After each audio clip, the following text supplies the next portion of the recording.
I'm here with Dennis, and we're going to handicap the Holy Ball.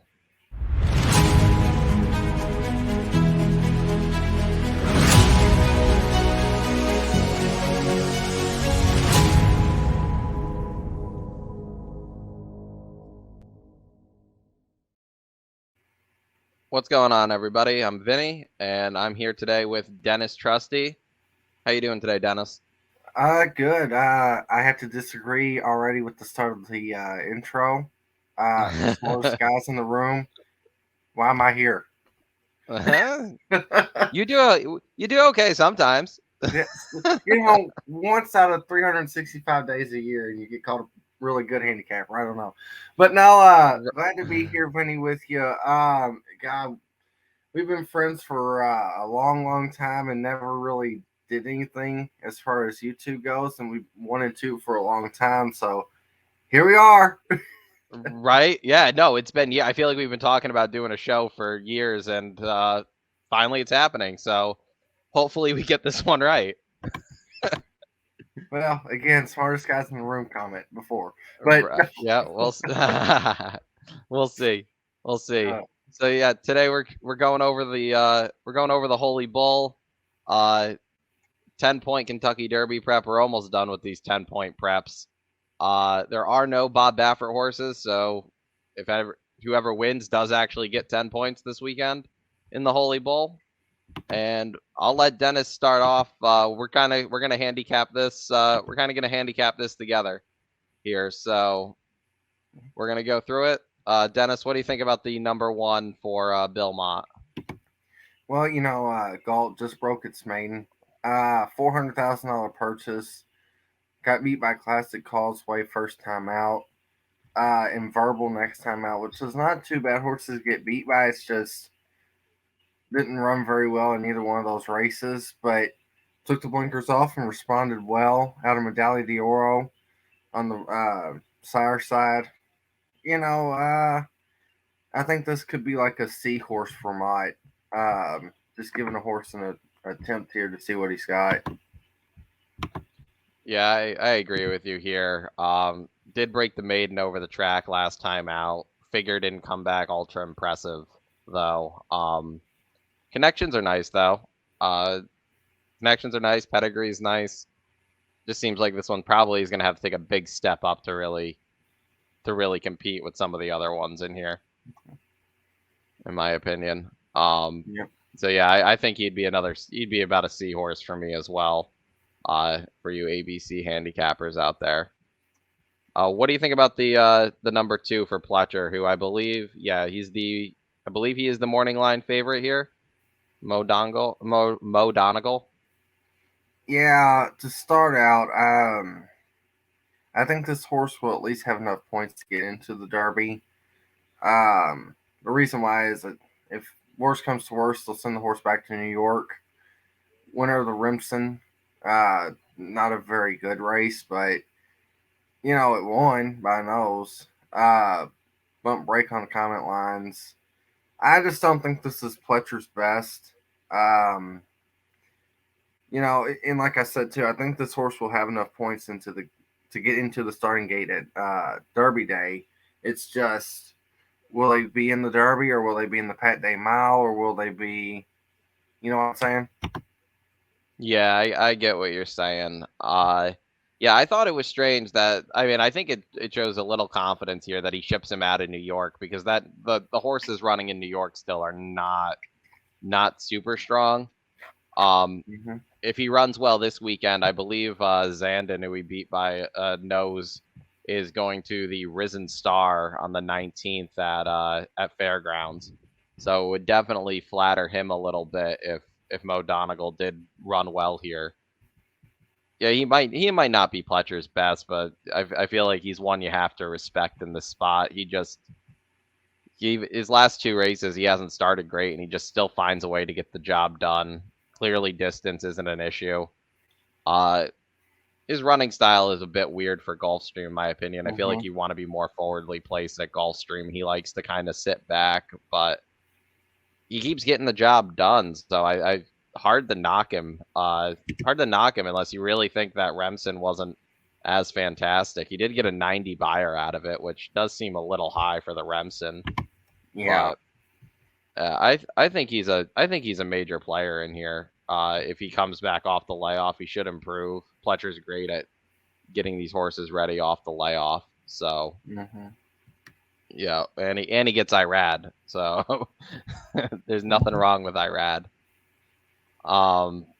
Yeah, I think he would be an A horse for me. Yeah, for right now, he's got to be considered as a horse, just because I don't think this field is very good. So, yep, I agree. Must Yeah, use. that seems to be a that seems to be a common trend with these prep races. This class is not very good. No. Uh, the number 3 is Eliquist, and personally, I don't think I don't think he's that good. Really? I love I like the pedigree on him, but man, he just I don't think he wants the distance. I think this is one that cutting back might do him some good. Yeah. He was not good in the Remsen. His last race here, he was bad. He's Can I make a bold he broke. statement? Can I make a Yeah, bold make a bold statement? state.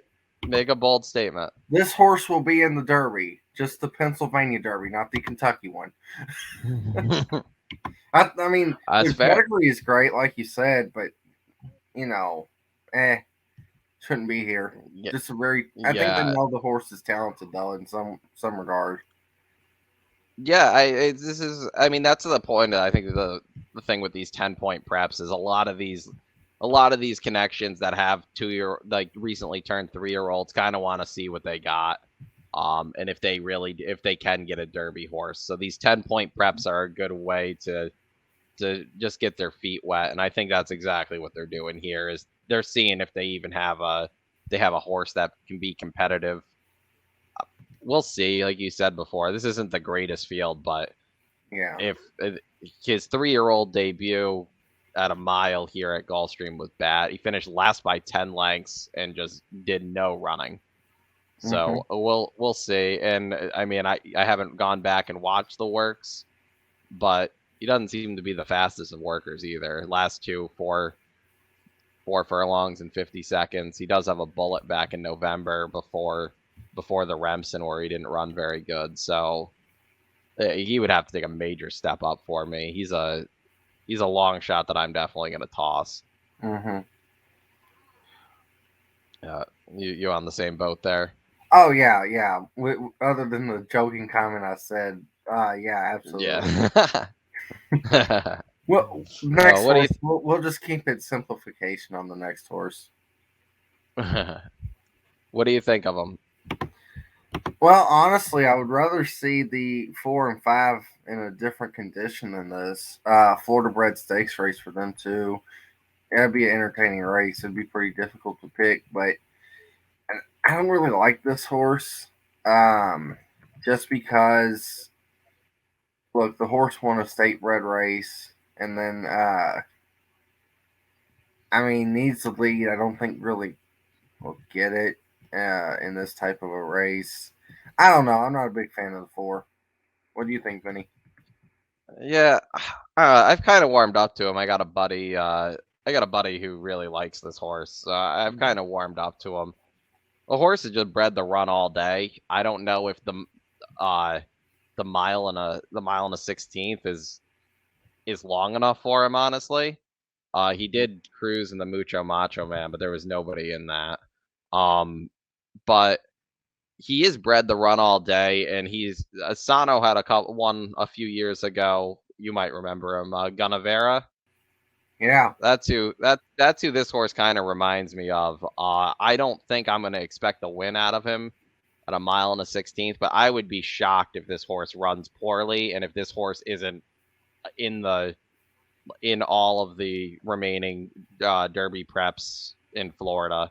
I think this horse goes Fountain of Youth, Florida Derby, and probably will have enough points just from finish, even if he just finishes second and third in all of these races to make the gate. And so I Mm-hmm. think 4-1's a little low for me to play him with this field, but he is a player, and I'm at least going to include him on a couple pick 5 tickets that I'm playing because I do think he's a good horse.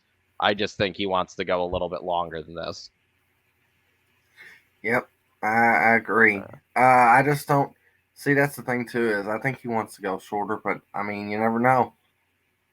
Yeah, he could. I mean, he did win he won easily at a mile, so we'll see if he actually Hmm. can stretch out or not. Not, and like you said, he might be a need the lead type, and there is other speed in here, so he might not get the easiest of leads. Hmm. Oh, Yep. what do you think of this number 5, Cajun Magic? Uh, I mean, the horse is just restricted type horse that needs to, in my opinion, I think it needs to be in against its own kind as well as the four. Um, Not to say that Florida breds are a bad thing. It's just, you know, you know what I'm saying. This horse is, second and first every race. It's just not running against the strongest of horses. It seems like it's beating up on the same horses a lot. So, but I mean, I could see it being underneath. I could see it being closing in and getting a piece of it at the end. Yeah, I'm kind of with you on that. I think this horse might be a little overmatched. I haven't looked too much into the horse that's beat him his last 2 times, Octane. I've heard of him, but haven't looked too much into him. And the horse that beat him in his maiden is running in the swale earlier on the card. So Mhm. maybe he hasn't lost the terrible horses, but also I'm not a huge fan of the pedigree, even though he is a homebred. Stonehenge bred and owns him. Uh, Yeah. Michael Yates is not having the best of meets for winning, but yeah, he is finishing second and third. So yeah, I think this would be another like B C tier horse for me to use on and like exactas and tries to try to get a little bit of a price. Mhm. Uh, what do you think of Tis the Bomb? I know he's Oh, the horse that won the Breeders' Cup Juvenile Turf. yeah, the one that won the one that won the juvenile turf according to the The wagering. one that got everybody paid. Uh, I I just want to choke King of Peak. Can I say that on this show? uh, I don't know. I don't I don't know. know. I don't Oh, this know. just drives me nuts. Why are you taking a turf horse and running him on dirt? Even though he won by 14 on dirt, don't get me wrong. Why was he on turf then in the first place? McPeak just confuses me. I don't know. Um, I'd have to watch one more race from this horse to actually get a idea of what he actually is. But I don't blame anybody for using the horse at all. He's super talented. He's really going to be motoring down late. It's just, what is he? Yeah, I agree. I thought this was a weird spot for him personally, just with the way that Gulfstream usually plays more towards front runners. That you take a horse going turf to dirt that really just wants to come from 5 or 6 lengths back and try him here at Gulfstream. I thought that was Mhm. a weird thing to do. Uh, he does have turf. I mean, he's been great on turf. I don't think anybody can deny that. But that's yeah, I'm just as confused as you why they're trying turf the dirt And, with this and one, McPeak does this all the especially time. this early. Yeah, and especially this early. Like if this was like a 50-point prep where if he won, he got into the gate, I'd be Hmm. like, okay, like this makes sense. They're gonna see if they have a derby. They're gonna see if they can get a derby horse here. Like we've seen that in the past. But the fact that they're running them in a 10-point race and not the fifth, not waiting for the 50, it just it kind of seems like maybe this is a tune-up and they just kind of want to see like, okay, well maybe this class isn't that good, and Hmm. he's classy enough to compete with these dirt horses, so they can keep him on the Derby trail. But Yeah. What I'm not really, yeah.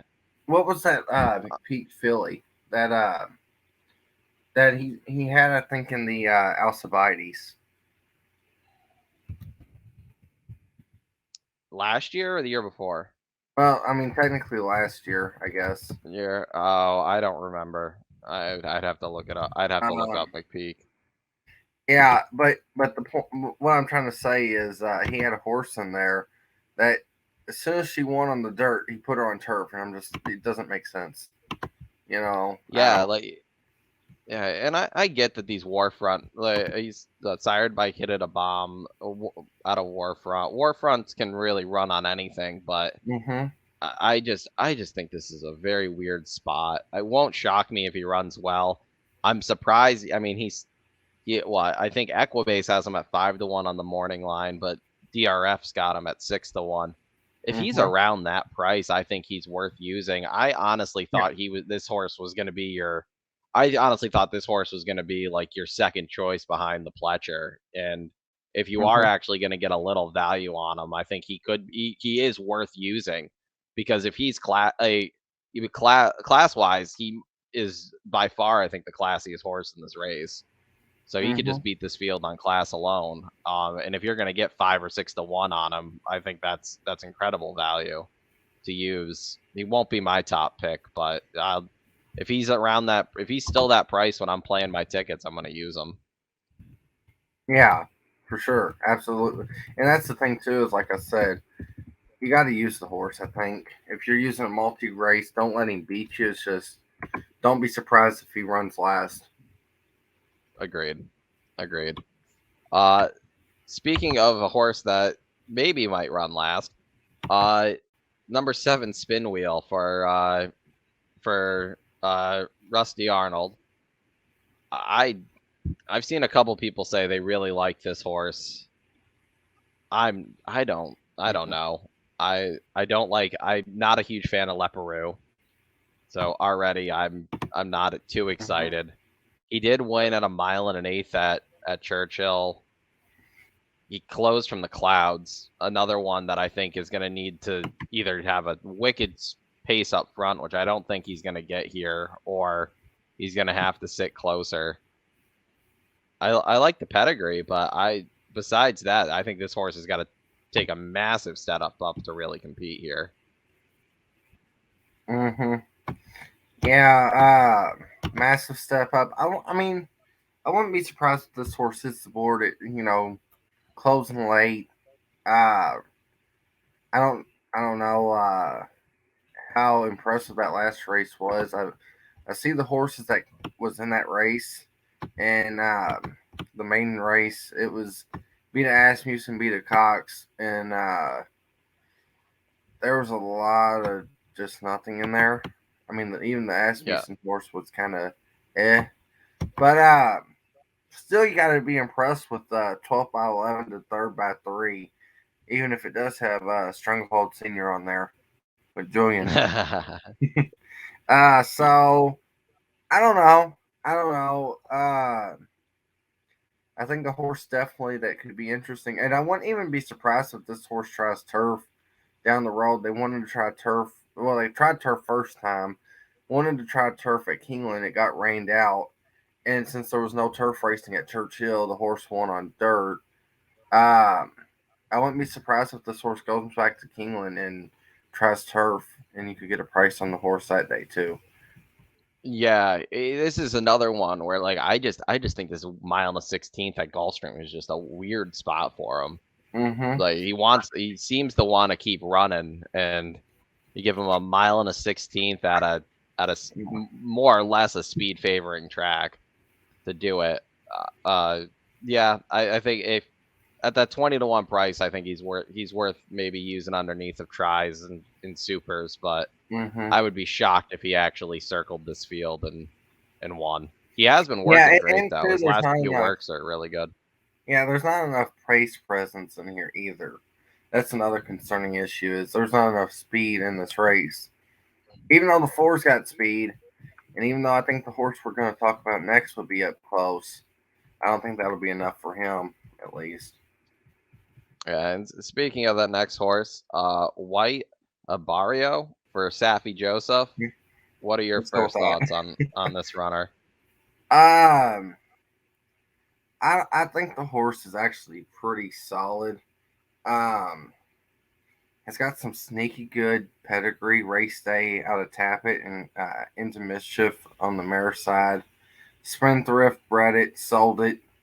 $6,000 sire went for 40,000. I mean, that's not too terrible. Um, you get Tyler Gaffleon aboard today. I I don't know. I think this horse is probably the horse I would be more willing to bet because I don't think you're going to get the odds on the two uh, that you would be hoping for.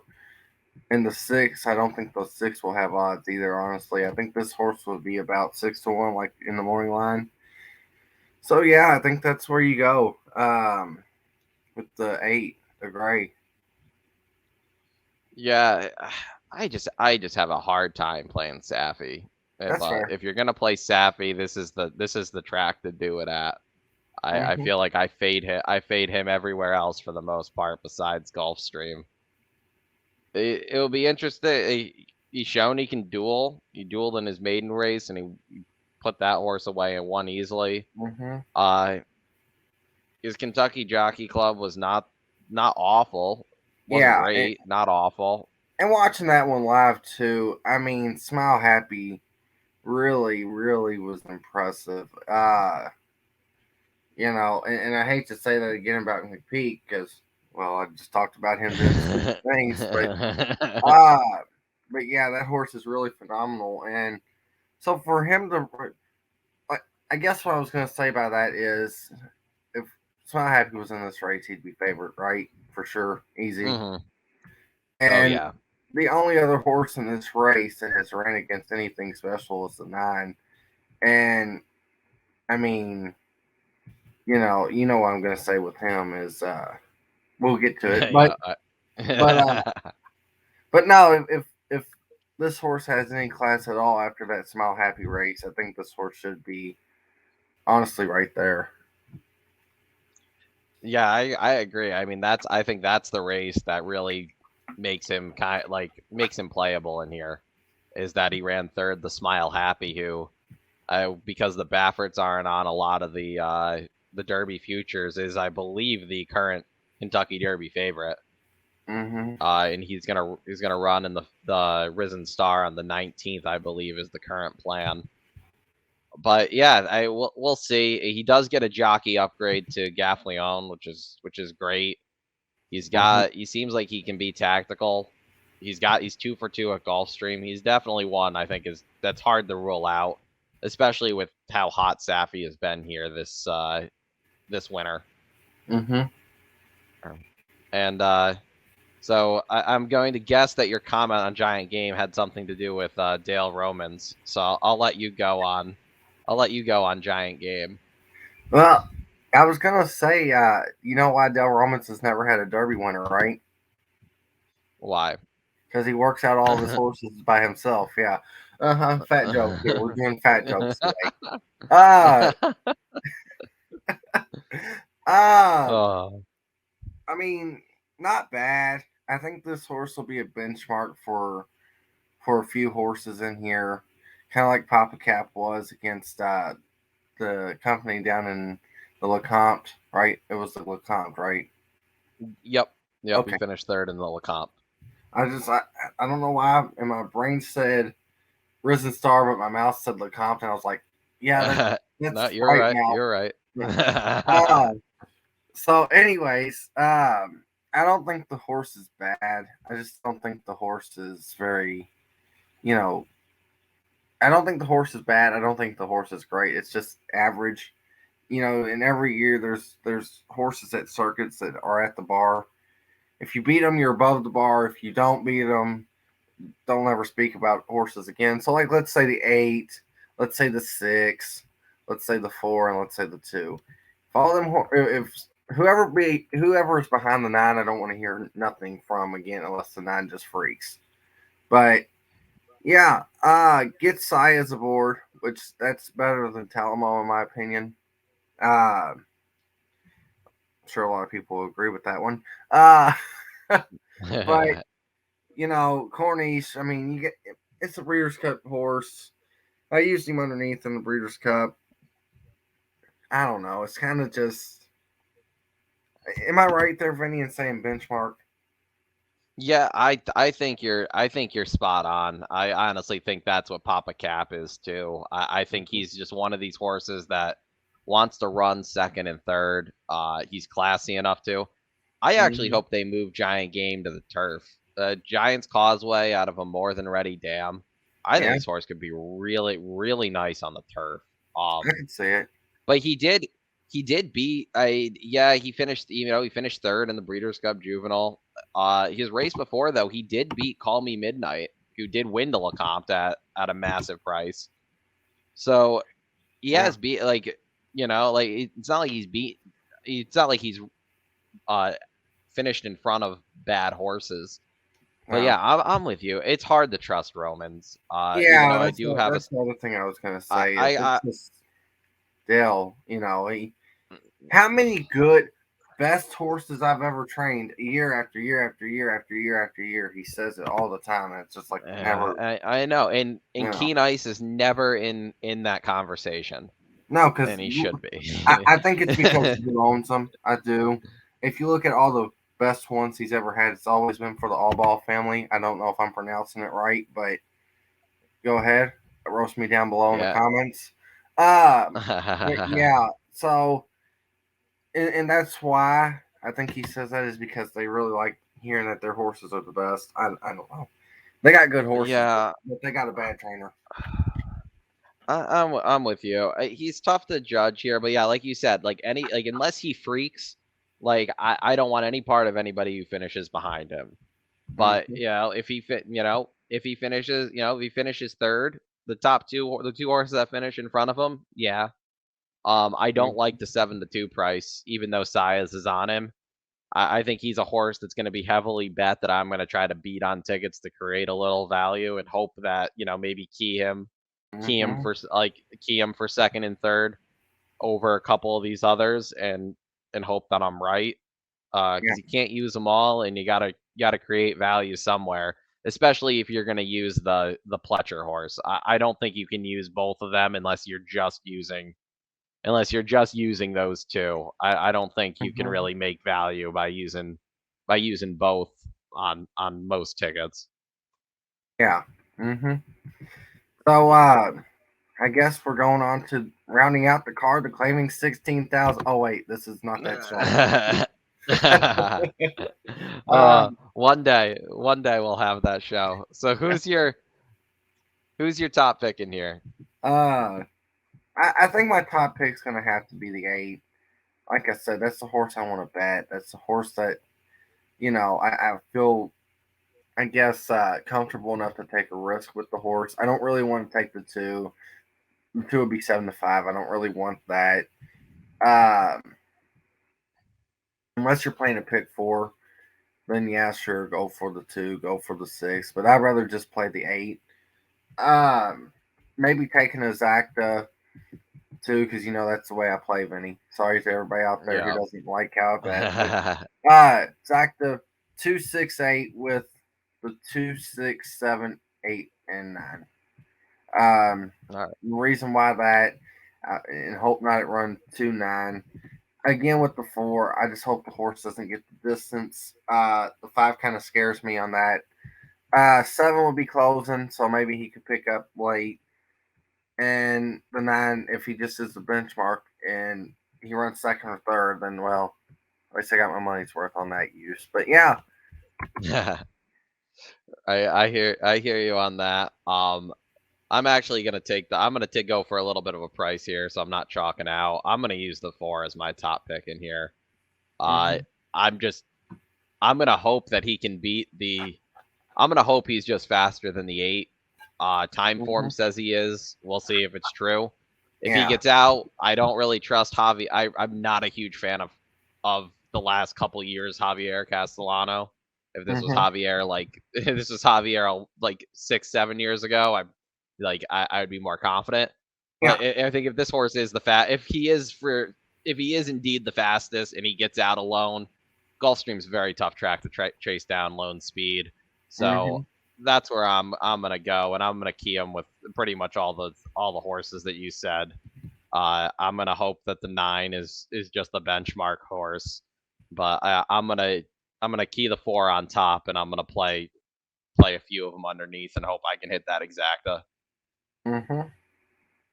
And as a bonus, do you want to just give your quick thoughts on the Grade 3 Swale stakes that we might end up seeing a Derby runner in down the road?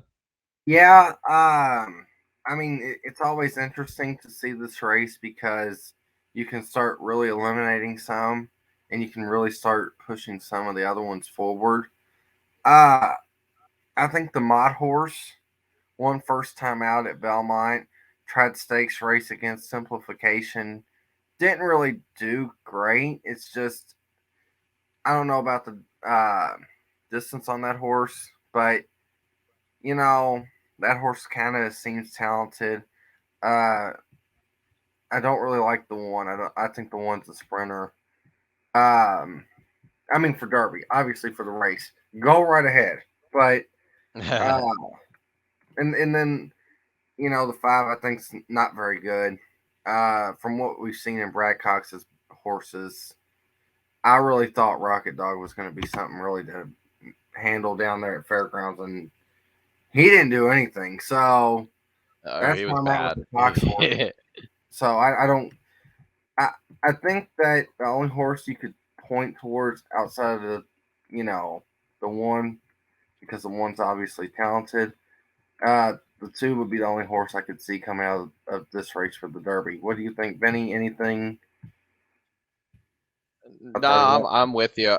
No, I'm with you on that. My prankster at one point last year, Pletcher said was the best 2-year-old in his barn, Mm-hmm. and then he threw that baffling effort in the Champagne, and then he came back at Keeneland and he got nipped. Mm-hmm. And the horse that nipped him, Nakatomi, isn't terrible, but then he came back. I mean, he came back strong at the end of the year, and he looked, he looked part. He looked just like he was Mm-hmm. supposed to. So I'm curious of how much is really there. I agree though that I think this horse is a sprinter, but if he can handle this 7 furlongs, like you might have your Pat Day mile horse here because Yeah. this class is not fantastic, and he's proven to be very fast already if he can sit there and stalk. I think he does. Unfortunately, from the one hole, I think he's got to go to the lead.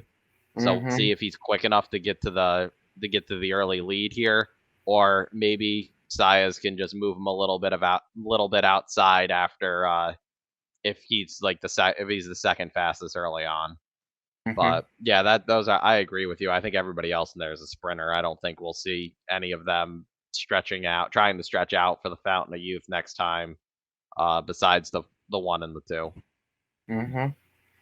So, all right, everyone. Well, thanks for tuning in, Dennis. I'm definitely gonna have you back on at some point for one of these preps so we can make the schedule work out. Mm-hmm. So again, best of luck with the Holy Bull this weekend, and we will see you next time.